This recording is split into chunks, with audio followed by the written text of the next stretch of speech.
Sabi niya, wag daw tayo matakot sa pagkuha ng prickly pear kasi nga, dahil nga matinik, nakakatakot nga naman talaga itong hawakan. Pero totoo guys, wag niyong hahawakan kasi hindi kayo makakatulog kasi nangyayari yan sa akin kapag minsan nagkamali ako ng pag-pick tapos yung pinampik ko na hawakan ko. Grabe guys, tusok-tusok talaga yung kamay ko. Siya nakakatuwa kasi kamay talaga yung pinapipitas niya. Pero wag na wag niyo siyang gagayahin guys kasi talagang kapag merong pinong pumasok sa kamay niyo, baon talaga hanggang ilalim. Ang hirap tanggalin. Maganda nga daw siya sa katawan. Tapos maganda din daw guys sa matataas ang mga sugar, cholesterol at ganun din sa antioxidant din siya guys at panlaban ng anti-cancer. Kaya napakaganda nito guys talaga. Kaya kung magkakaroon tayo ng ganito sa Pilipinas, mapapadami natin to guys. Maganda tong kainin guys ng mga matatanda at yung may mga matataas ang cholesterol at sugar. At dahil dyan guys, syempre magpapatalo pa ba yung lola nyo? Meron tayo nyan at pipitas nga tayo doon sa aking malaking taniman doon sa tabing dagat. Guys, nandito tayo ulit sa aking farm kasi mangunguha tayo ng Jajan! Siyempre, hindi mawawala yung ating lalagyan tsaka itong ating magic hand. So mga nagtatanong ko sa ko to binili sa Daiso ko lang to binibili guys. Tapos ito, basurahan namin to since wala tayong dalang gadget kasi nga, lalagyan. Kasi nga biglaan lang to kaya yung basurahan namin sa kotse yung hindi nala ko. Pero may plastic naman to palagi. So ang dami ko na nakikita ang hinog guys kaya kukuhanin natin. Siguro ngayon matamis na kasi nung last time na nanguha ay tinikman ni Ate Asta, maasim pa talaga. Pero this time siguro hinog na sila. Kaya best time. Nakikita ko parang ang dami nang nalagas kasi wala na yung mga bunga. Naglaglaga na. Ayun, nakikita ko na nga sa ilalim. Tapos malakas ang hangin ilang araw na. Kaya ang gagawin natin, yung mga nalaglag na yan, kukuhanin din natin yan kasi hindi pa naman yan sira. At kung makikita nyo guys, ang konti na lang nila. Kasi nga naglaglaga na nga sa sobrang lakas ng hangin. Plus yung iba siguro ay hinog na hinog na. Okay, simulan na natin manguha guys. For the meantime, ang kukuhanin natin ay yung mga nandito. Buti na lang talaga guys, meron tayong dala nito ang ating magic hand. Ayan, nakikita nyo nalaglag. Ayun. So kukunin din natin yan. Tapos yung kulay nila ngayon, kumpara nung nanguha tayo, no?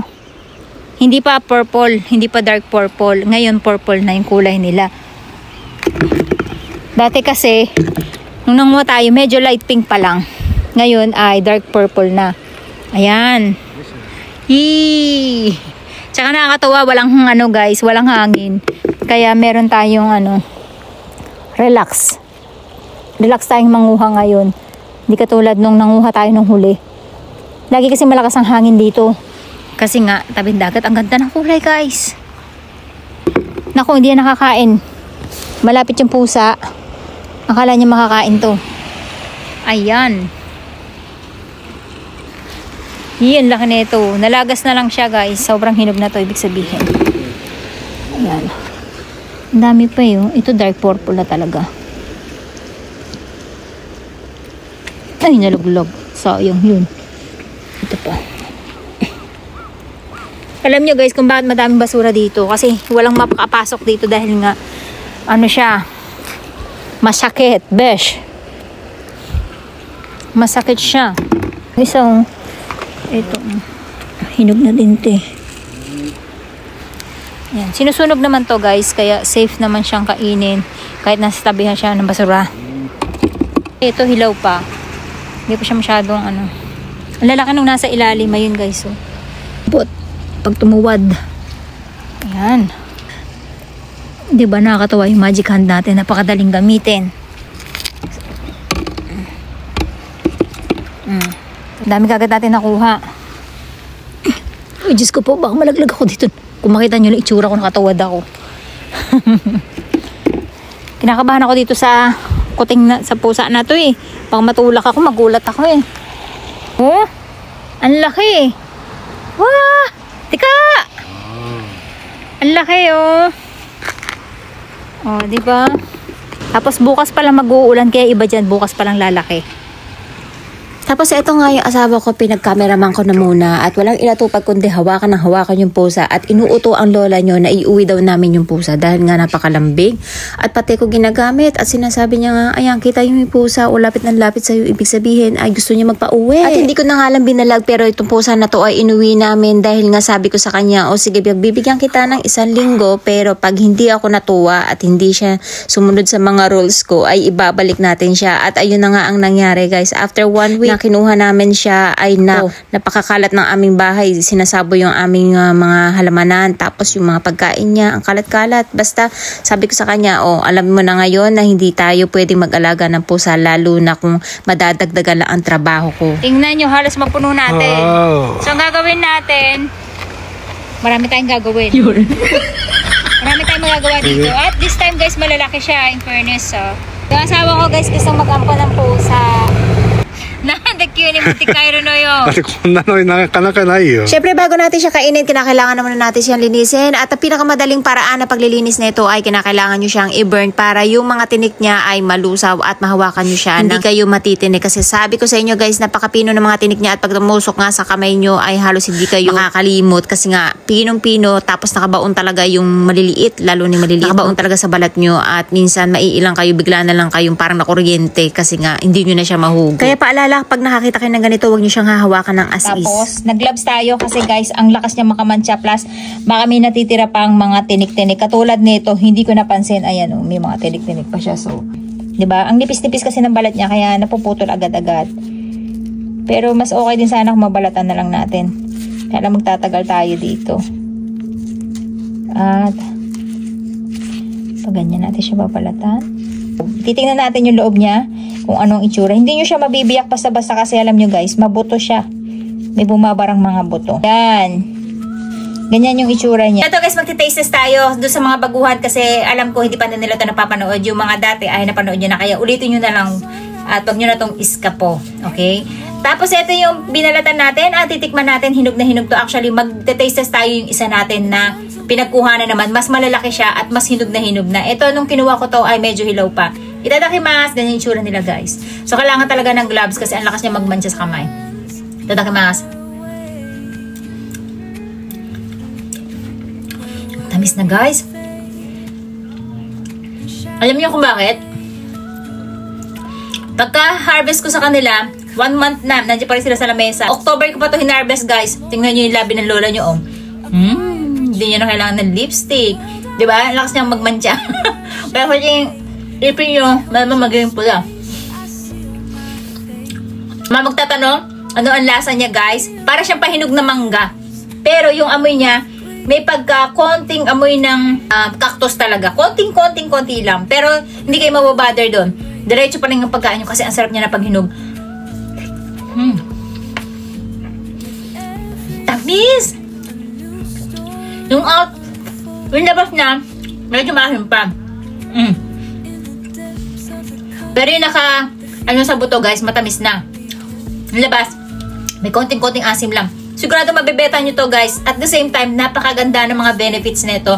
At ilalagay ko na nga lang dito sa ating screen. Nakakapagpababa din siya ng dugo, ng cholesterol, at ng liver fats nyo. Magiging okay. Lalo na yung lola nyo, yung sugar natin, magiging okay. So, maganda siya guys sa katawan. Kaya, kung meron kayong mga tanim nito, padamihin nyo sa Pilipinas. Kasi marami ko nakita nito sa Zambales actually. Nakakita ko nito at nanguha pa nga ako. Tinanim ko doon sa garden ko. Ewan ko lang kung nabuhay kasi nga hindi nga ako yung nag-aalaga doon sa Pilipinas. Tapos nakakita rin ako nito along Batangas guys. Papunta naman kami ng, hindi ko alam kung saang part yun. Basta sa Batangas, ang dami niya guys. At nakakain po to sa mga hindi nakakaalam. At alam nyo ba na napakamahal nito kapag binili nyo sa ibang bansa dahil nga napaka-healthy niya. Kasi ito naman guys yung gagawin nating gummy at jam. Kasi nga napakadami nila. Ito yung malalaki. Iba yung size niya, mas malalaki kumpara dito sa isa natin. Tingnan nyo, iba yung size nila dun sa pinagkukuhanan natin. Ito yung sa isang dagat na kinukuhanan ko. Ito yung isa dun sa pinagkukuhanan natin. Ang galing guys, ang dali lang pala niyang balatan. So ang gagawin natin, tatanggalin lang muna natin yung part ng puwitan niya. Ayan. Tapos, yung ibabaw niya. Alam nyo ba, isang buwan na to nandito sa lamesa ko? Pero tingnan nyo guys, ang ganda pa rin, hindi sila basta-basta nabubulok. Actually last year nga nakapamitas ako, inabot na siya ng 4 na buwan sa lamesa ko. Still, pa rin sila, fresh na fresh pa rin talaga sila eh. So, mas madali parang balatan pag ganito. Tanggalin naman natin yung chili natin. So, ayan, pag ganyan siya binalatan, guys, mas mabilis. Kaya kung hindi lang ito mapula, ang sarap pang hilamos nito o gawing facial mask. Itadakimasu, guys. Tamis.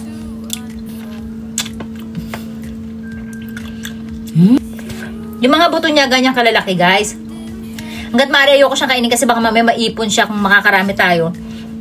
Maipon siya sa tiyan natin, mahirap na. 'Di ba? Kaya maganda iluwan na lang din natin. Pero nasa buto kasi yung tamis niya.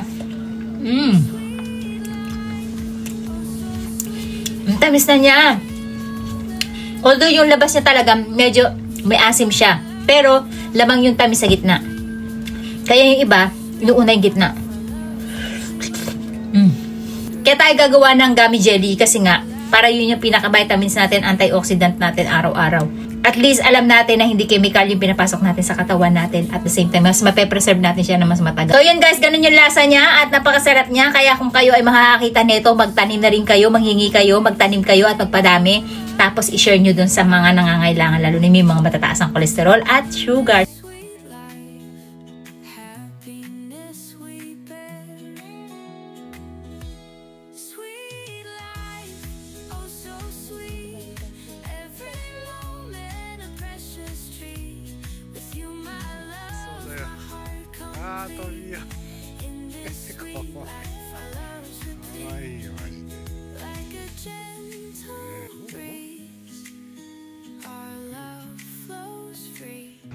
Alam nyo ba dito guys sa Japan, napakamahal ng pusa. Nagkakahalaga siya ng jumang pusan, jumang yung jumang. Ano ko gani, iro ga unique yun. Emerald green unique でしょ? Nagpapaangkang ka ba? Nagpapaangkang ka ba? Kaso sa labas lang. Muti kahit mo yun, nagido. So, ito dake. Kinimas. Gambate ne. もう待ってじゃない持って帰ろうよ。なんで急に持って帰るのよ。だってこんなのなかなかないよ。こんな甘くて毛も綺麗なユニークな色で、目もエメラルドグリーンで、なんつったって甘いよ。でシャワーしてあげて。